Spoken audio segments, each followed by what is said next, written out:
Thunderbolts brings some much-needed forward momentum to the MCU, but in the midst of that story progression, you may not have caught these nods to Marvel's past, present, and future. Louis Pullman's Bob becomes a hero known as Sentry in Thunderbolts, but he also turns into the villain known as the Void. He's truly one of the most terrifying threats ever in the MCU, turning innocent New Yorkers into shadows on the ground once the film's climax kicks in.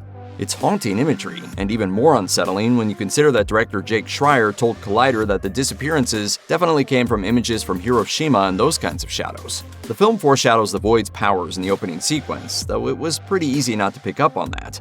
After Yelena Belova infiltrates an Ox Group lab, she gets into a hallway fight with the guards. It's reminiscent of that iconic hallway fight from Oldboy in that it's shot in a single take, but the framing helps set it apart.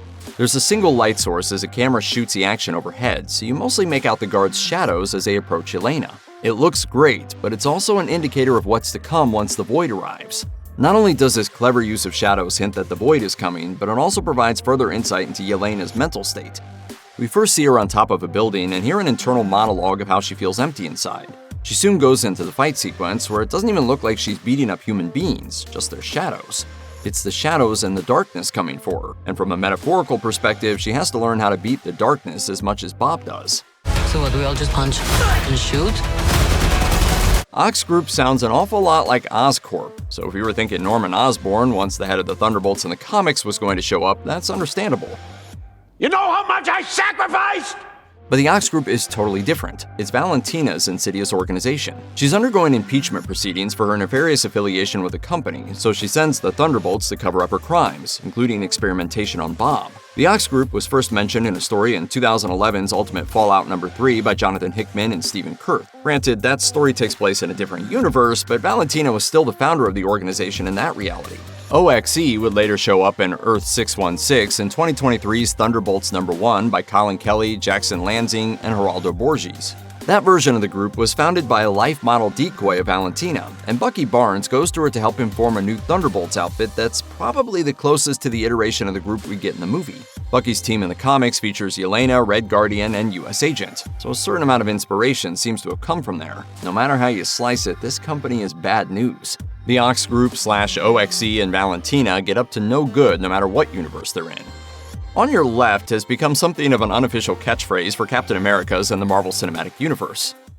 Don't say it. Don't you say it. On your left. Come on! Captain Sam, can you hear me? On your left. As such, it seems appropriate, or maybe inappropriate, that the bastardized Captain America, John Walker, aka US Agent, says it in Thunderbolts. Walker, Yelena, Ghost, and Taskmaster all find themselves trapped in Ox's vault. Bob joins the party, Taskmaster gets shot in the head, and the remaining players have to find a way out before the incinerator kicks in. There's a sonic device preventing Ghost from phasing through the wall, which would enable her to save everyone else. They need to destroy the device's power source, and Walker decides the best course is to simply bash it in. He asks Yelena to move out of the way, saying, "On your left." Walker is a veteran just like Steve Rogers and Sam Wilson. It's possible he picked up the same lingo as them while in the armed forces if he's not intentionally mimicking Rogers here. Either way, it's a fun little nod. After Yelena, US Agent, and Ghost get out of the vault, they're picked up by Red Guardian in the middle of the desert, who overheard Valentina's plan to kill them all. Come on, baby. Okay, a bit faster, please.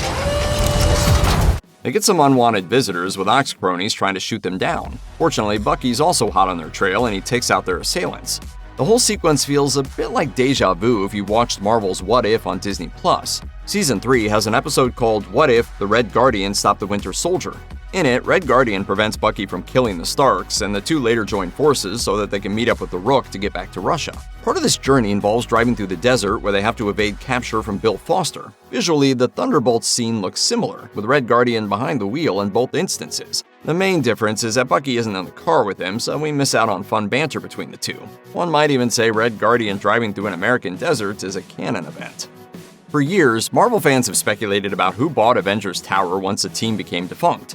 Theories range from the Fantastic Four to Wilson Fisk, but Thunderbolts reveals it's now under the ownership of Valentina. Upon acquiring Bob after seeing his powers in action, Valentina goes straight there to set up a press conference, and she refers to the building by its new name, the Watchtower. That makes sense, given that it's also the name of Sentry's headquarters in the comics. His base contains a powerful artificial intelligence called the Centrally Located Organic Computer, CLOC, that would alert the hero to any global emergencies. However, after Sentry makes the world forget who he is, the populace also forgets about the tower. It's still there, but no one can see it, which makes it amusing when Tony Stark builds a tower of his own to serve as the base for the new Avengers on the same block of land.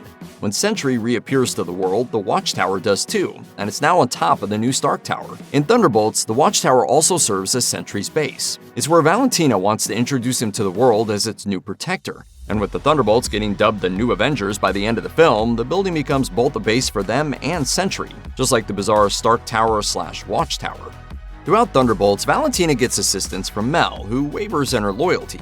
It's clear she has reservations about what Valentina's doing, but she's also the one that flips the kill switch to try and take out Sentry. This juxtaposition between her good and bad side would make her a perfect fit for the Thunderbolts team, and there's a hint she could join the team in the future. If you look carefully, you may notice Mel wearing a round necklace with a bird in the middle. We don't know Mel's last name, but it's possible she's Melissa Gold, who's gone by the alias of Songbird in the comics. Before that, she was Screaming Mimi, one of the Masters of Evil. She eventually went legit. She's been part of the Thunderbolts on several occasions and even joined the Avengers. She's powerful whatever side she's on, with augmented vocal cords to deliver sonic-based attacks. Songbird was part of the very first iteration of the Thunderbolts led by Baron Zemo, who was secretly using the guise of a heroic team to make the world trust him so that he could carry out evil plans later.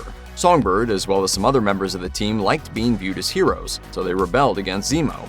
Mel gets a similar arc in the movie where she rebels against Valentina, but she does seem to be back on her good side by the film's end. For fans, it might have felt good at first to see Avengers Tower again. It's such an iconic location, and hopefully it continues to play a role in the upcoming Avengers Doomsday and Avengers Secret Wars. The only problem is that the tower takes on a far more sinister connotation when we see Valentina copy Tony Stark's action in the Avengers. In that film, Tony pours himself a drink while speaking to Loki. It showcases Tony's cool, calm demeanor and gets the audience thinking everything's going to work out despite the odds. What have I to fear? The Avengers. That's what we call ourselves, sort of like a team. But that feeling is reversed, seeing Valentina do the same thing. She hangs out behind the bar as the Thunderbolts confront her, and she pours herself a drink while making it known she's not afraid of them because she has Sentry in her corner. In both instances, you have characters who are face-to-face with much more powerful adversaries, but the former is someone we want to succeed, and the latter is someone we just want thrown behind bars. It's a fascinating reversal that really drives home the point that the Avengers are gone, and in their absence, evil has been allowed to take root. Sentry has a lot in common with Superman, only his kryptonite is his own negative thoughts. He's all-powerful, as we see when the Thunderbolts try to fight him in the Watchtower. They're no match against him, as he can send any of them flying, and when they do manage to land a hit, it doesn't hurt him in the slightest. It's appropriate that both Valentina and Bob refer to the Sentry's persona as Invincible, but that word couldn't help but make us think of the character's original casting.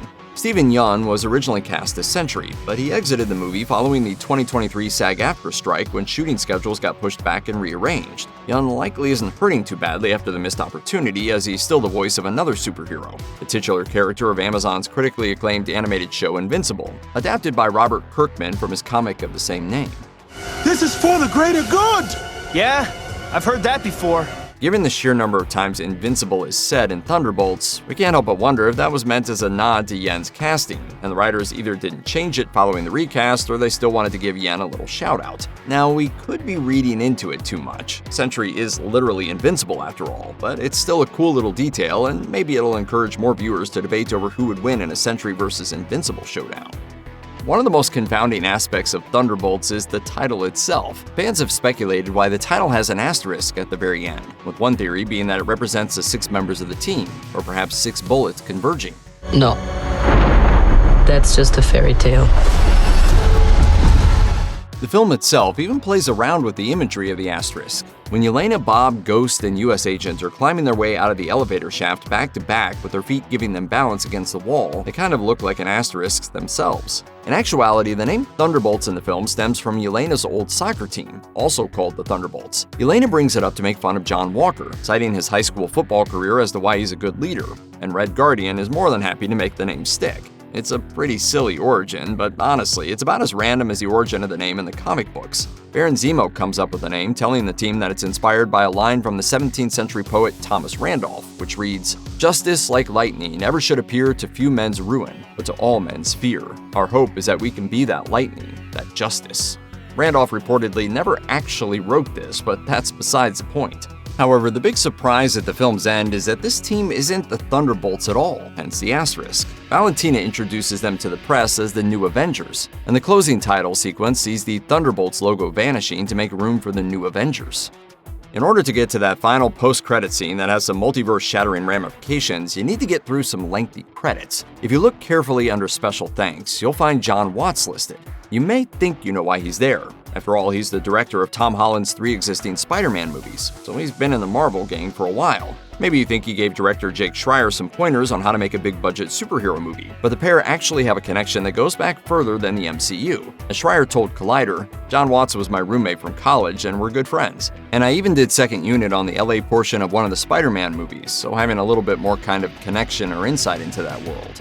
Schreier also directed the episode You Have a Lot to Learn About Pirates for the Star Wars series Skeleton Crew, which Watts co-created.